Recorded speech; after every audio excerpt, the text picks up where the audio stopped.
টানা দাবদাহের পর অবশেষে স্বস্তির নিঃশ্বাস ফেলল বাংলাবাসী। বৈশাখের শেষ লগ্নে এসে দক্ষিণবঙ্গে বজ্র বিদ্যুৎ সহ বৃষ্টির দাপটে বেশ খানিকটাই স্বস্তিদায়ক হয়েছে আবহাওয়া। তীব্র গরমে হাঁসফাঁস করা রাজ্যবাসী স্বস্তি পেয়েছে গতকাল বিকালের পর থেকে। কলকাতা সহ বিভিন্ন জেলাতেই তাপমাত্রা অনেকটাই নিম্নমুখী হয়েছে, যার জেরে মিলছে শান্তি। অন্যদিকে তৈরি ঘূর্ণাবর্ত, যার জেরে এই বৃষ্টি এখনই শেষ নয়। পূর্বাভাসে জানা যাচ্ছে আগামী দিনগুলিতেও চলবে এই প্রাকৃতিক দুর্যোগ। তৈরি হয়েছে নতুন ঘূর্ণাবর্ত, তার জেরে রাজ্যের দুই বঙ্গেই বজ্রবিদ্যুৎ সহ বৃষ্টির পূর্বাভাস জারি করা হয়েছে আগামী 7ই মে পর্যন্ত। দক্ষিণবঙ্গে ঝড়ো হাওয়া ও বজ্রবিদ্যুৎ সহ বৃষ্টি এবং সর্বোচ্চ 40 কিলোমিটার পর্যন্ত গতিবেগে দমকা ঝড়ো বাতাসও বইতে পারে। আবহাওয়া দপ্তর জানিয়েছে দক্ষিণবঙ্গের প্রায় সমস্ত জেলাতেই আগামী 5 দিনে বজ্রবিদ্যুৎ সহ এই বৃষ্টির সম্ভাবনা, সঙ্গে বইবে দমকা ঝড়ো হাওয়া। ঘন্টায় সর্বোচ্চ 30 থেকে 40 কিলোমিটার গতিতে বইতে পারে এই দমকা হাওয়া, যা কিছুটা বিঘ্ন ঘটাতে পারে দৈনন্দিন জনজীবনকে। তবে এর সুফলও মিলবে, তাপমাত্রা নামবে আরও নিচে, আর গরমের জ্বালা থেকে কিছুটা অন্তত মুক্তি মিলবে শহর থেকে গ্রামে। কিন্তু শুধু দক্ষিণবঙ্গেই নয়, উত্তরবঙ্গেও মিলতে চলেছে এই বৃষ্টির পরশ। দার্জিলিং, জলপাইগুড়ি, আলিপুরদুয়ার, কোচবিহার এবং কালিম্পং সহ উত্তরবঙ্গের আরও 2-1টি জেলাতে বজ্র বিদ্যুৎ সহ বৃষ্টির পূর্বাভাস রয়েছে। উত্তরবঙ্গেও দমকা হাওয়ার গতি বাড়তে পারে বলেও জানা যাচ্ছে। এপ্রিলের মাঝামাঝি সময় থেকে দক্ষিণবঙ্গ জুড়ে অসহনীয় ভ্যাপসা গরমে অস্বস্তির চরমে উঠেছিল। তবে গত মাসের শেষের দিক থেকে টানা কয়েকদিনে ঝড় বৃষ্টির জেরে পরিস্থিতি আমূল বদলে গিয়েছে। গতকাল সন্ধ্যার পর থেকে দক্ষিণবঙ্গের জেলায় জেলায় ঝড় বৃষ্টি চলছে, যার জেরে দক্ষিণবঙ্গে এখন গরম উধাও। গত কয়েকদিনের পর আজও রয়েছে জেলায় জেলায় ঝড় বৃষ্টির পূর্বাভাস। কালবৈশাখীর সতর্কতাও থাকছে একাধিক জায়গায়। আর দক্ষিণবঙ্গের পাশাপাশি ঝড় জলের সম্ভাবনা রয়েছে উত্তরবঙ্গের একাধিক জেলাতেও।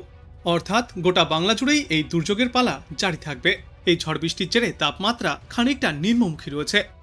ঘূর্ণাবর্তের প্রভাবে আজ দক্ষিণবঙ্গের জেলায় জেলায় ফের রয়েছে বৃষ্টির সম্ভাবনা। কোনো কোনো জেলায় বজ্রবিদ্যুৎ সহ বৃষ্টিপাত চলতে পারে। আর এই বৃষ্টির পাশাপাশি ফের একবার কাল বৈশাখী ঝড়ের দাপটও দেখা যেতে পারে। 30 থেকে 40 কিলোমিটার গতিতে দমকা ঝড়ো বাতাস বইতে পারে। দক্ষিণবঙ্গের জেলাগুলিতে আজ থেকে আগামী আরও 5 দিন টানা এই দুর্যোগের পূর্বাভাস। দুই বাংলার জেলাগুলির পাশাপাশি ঝড়জলের সম্ভাবনা রয়েছে মহানগরীতেও।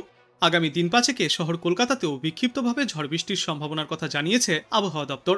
আগামী 5 দিনে কলকাতা শহরেও তাপমাত্রার বিশেষ কোনো হেরফের ঘটবে না। সর্বনিম্ন তাপমাত্রা স্বাভাবিকের থেকে 2 ডিগ্রি সেলসিয়াস পর্যন্ত নিচে থাকতে পারে, আর সর্বোচ্চ তাপমাত্রা স্বাভাবিকের আশেপাশেই ঘোরাফেরা করবে। দক্ষিণবঙ্গের পাশাপাশি উত্তরবঙ্গের জেলাগুলিতেও রয়েছে বৃষ্টির সম্ভাবনা। আবহাওয়া দপ্তর সূত্রে জানা যাচ্ছে আগামী 7ই মে পর্যন্ত উত্তরবঙ্গের জেলায় জেলায় এই ঝড় বৃষ্টিপাত জারি থাকবে। কোনো কোনো জেলায় বজ্রবিদ্যুৎ সহ বৃষ্টির সম্ভাবনাও থাকছে। 2024 সালের 30 এপ্রিল কলকাতায় সর্বোচ্চ তাপমাত্রা পৌঁছেছিল 42 ডিগ্রি সেলসিয়াসের ঘরে। সেখানে এবছর 30 এপ্রিল কলকাতায় সর্বোচ্চ তাপমাত্রা ছিল 29 থেকে 30 ডিগ্রি সেলসিয়াসে। আর দিন ও রাতের তাপমাত্রাও স্বাভাবিকের থেকে নিচে থাকায় স্বস্তিদায়ক আবহাওয়া রয়েছে দুই বাংলাতেই। গত কয়েকদিনের পর আজও গাঙ্গেয় পশ্চিমবঙ্গের পূর্ব দিকের জেলাগুলিতে ঝড় বৃষ্টির পূর্বাভাস রয়েছে। 24 পরগনা, হাওড়া, হুগলি এবং পূর্ব মেদিনীপুর জেলায় আজও বজ্র বিদ্যুৎ সহ বৃষ্টিপাত চলবে। পশ্চিমের জেলা বীরভূম, পূর্ব পশ্চিম বর্ধমান, পূর্ব পশ্চিম মেদিনীপুরেও আজ বজ্র বিদ্যুৎ সহ বৃষ্টির পূর্বাভাস। মূলত হালকা থেকে মাঝারি বৃষ্টিপাতের সম্ভাবনা রয়েছে। বাঁকুড়া এবং পুরুলিয়া জেলায় বৃষ্টির সময় বজ্রপাতের সতর্কতা বহাল থাকবে আজ। উত্তরের দার্জিলিং, কালিম্পং এবং উত্তর দিনাজপুরে হালকা থেকে মাঝারি বৃষ্টিপাত হতে পারে। বাদবাকি জেলাগুলিতে আজ বৃষ্টির সম্ভাবনা অনেকটাই কম।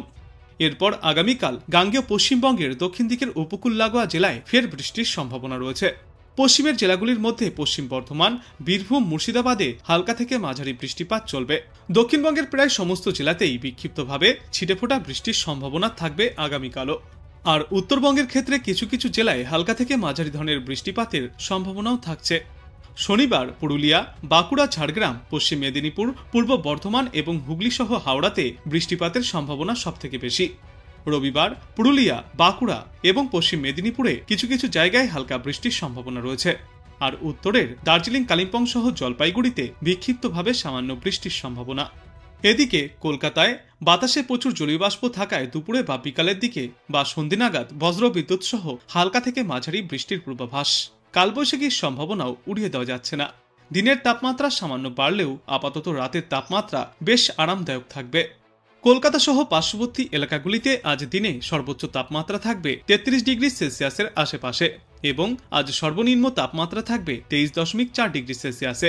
বাতাসে আপেক্ষিক আর্দ্রতার সর্বনিম্ন পরিমাণ থাকবে ৭৭% এবং সর্বাধিক পরিমাণ থাকবে ৯৬%। আজ এবং আগামীকাল দক্ষিণবঙ্গের প্রায় সমগ্র জেলাতেই ঝড় বৃষ্টির দাপট দেখা যাবে। আর বৃষ্টির পাশাপাশি কোনো কোনো জায়গায় প্রতি ঘন্টায় সর্বোচ্চ ৪০ থেকে ৫০ কিলোমিটার পর্যন্ত গতিবেগে দমকা ঝড়ো হাওয়া বয়ে যেতে পারে। বজ্রবিদ্যুৎ সহ বৃষ্টির সম্ভাবনা বেশ কয়েকটি জেলাতে। আর বিকালের দিকে একাধিক জেলাতে কালবৈশাখী ঝড় ধেয়েও আসতে পারে। কোনো কোনো জেলায় শিলাবৃষ্টিও হতে পারে বলে মনে করছেন বিশেষজ্ঞরা। মোটের ওপর আজ দক্ষিণবঙ্গের প্রায় সব জেলাতেই ঝড় বৃষ্টি হবে বলেই জানা যাচ্ছে। আর এই ঝড় জলের জেরে সমুদ্র উত্তাল থাকবে, সেই কারণে গভীর সমুদ্রে যেতে মৎস্যজীবীদের ওপরেও নিষেধাজ্ঞা জারি করা হয়েছে। এপ্রিলের মাঝামাঝি সময়েই ভ্যাপসা গরমের নাজেহাল পরিস্থিতি তৈরি হয়েছিল কলকাতা শহর সহ বাংলার বিস্তীর্ণ এলাকাতে। কিন্তু তারপর ঝড় বৃষ্টির জেরে কলকাতাতেও আপাতত ভ্যাপসা গরম থেকে মুক্তি মিলেছে। বিশেষজ্ঞরা জানিয়েছেন শহর কলকাতাতেও বৃষ্টির সম্ভাবনা রয়েছে আজ। আপাতত মহানগরীতে তাপমাত্রা মোটের ওপর স্বস্তিদায়ক থাকবে। দক্ষিণবঙ্গের পাশাপাশি উত্তরবঙ্গের সব জেলাতেই আজও ঝড় বৃষ্টির সম্ভাবনা রয়েছে। এরপর আগামীকাল থেকে উত্তরবঙ্গের জেলাগুলিতে ঝড়জলের দাপট আরও বাড়তে পারে। মোটের ওপর আগামী দিন ৪-৫ উত্তরবঙ্গের জেলাগুলিতে তাপমাত্রার বিশেষ কোনো হেরফের ঘটবে না। বাংলা ও উড়িষ্যা উপকূলে সমুদ্র উত্তাল থাকবে বলেও পূর্বাভাস। বঙ্গোপসাগর থেকে হু হু করে ঢুকছে জলীয় বাষ্প, উপকূলে জলোচ্ছ্বাসের আশঙ্কাও রয়েছে। ইতিমধ্যেই মৎস্যজীবীদের উদ্দেশ্যে সমুদ্রে যাওয়ার উপর নিষেধাজ্ঞাও জারি করা হয়েছে। আগামী ৩ দিনে প্রায় প্রত্যেকটি জেলাতেই ঝড় বৃষ্টির দাপট থাকবে। তবে এরপর থেকে জেলায় জেলায় বিক্ষিপ্তভাবে বৃষ্টিপাত জারি থাকবে। ৭ই মে পর্যন্ত বিকালে বা রাতের দিকে কালবৈশাখীর সম্ভাবনা রয়েছে। আজ বাংলাদেশ আবহাওয়া দপ্তর সূত্রে জানা যাচ্ছে, লঘুচাপের বর্ধিতাংশ বাংলাদেশের দক্ষিণ পশ্চিমা অঞ্চল হয়ে পশ্চিমবঙ্গের ওপর দিয়ে উত্তর বঙ্গোপসাগর পর্যন্ত বিস্তৃত। আজ বরিশাল, চট্টগ্রাম ও সিলেট বিভাগের ২-১ জায়গায় অস্থায়ীভাবে দমকা হাওয়া সহ বজ্রবিদ্যুৎ চমকানো বৃষ্টিপাত হতে পারে। এছাড়া দেশের অন্যত্র অস্থায়ীভাবে আংশিক মেঘলাকাশ সহ আবহাওয়া মোটের ওপর শুষ্ক থাকবে। সারা দেশ জুড়ে দিনের তাপমাত্রা ১ থেকে ২ ডিগ্রি সেলসিয়াস পর্যন্ত ঊর্ধ্বমুখী হবে এবং রাতের তাপমাত্রা আপাতত অপরিবর্তিতই থাকবে। আগামীকাল রংপুর, রাজশাহী, ময়মনসিংহ, ঢাকা, খুলনা, বরিশাল, চট্টগ্রাম ও সিলেট বিভাগের ২-১ জায়গায় অস্থায়ীভাবে দমকা হাওয়া সহ বজ্রবিদ্যুৎ চমকানো বৃষ্টিপাত হতে পারে। সারা দেশে দিন এবং রাতের তাপমাত্রা প্রায় অপরিবর্তিতই থাকবে।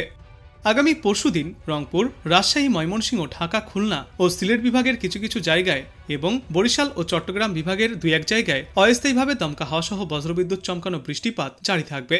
সারা দেশ জুড়ে দিনের তাপমাত্রা সামান্য কমবে এবং রাতের তাপমাত্রা প্রায় অপরিবর্তিতই থাকবে।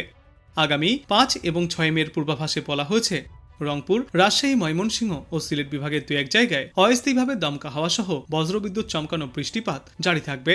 এছাড়া দেশের অন্যত্র আংশিক মেঘলাকাশ সহ আবহাওয়া শুকনো থাকবে। সারা দেশে দিন এবং রাতের তাপমাত্রা উভয়ই সামান্য ঊর্ধ্বমুখী হতে পারে এবং এর পরবর্তী দিন ৫ সমগ্র বাংলাদেশ জুড়েই দিন ও রাতের তাপমাত্রা অনেকটাই ঊর্ধ্বমুখী হবে। ফের তাপমাত্রা এবং আর্দ্রতাজনিত কারণে অস্বস্তি বাড়তে চলেছে।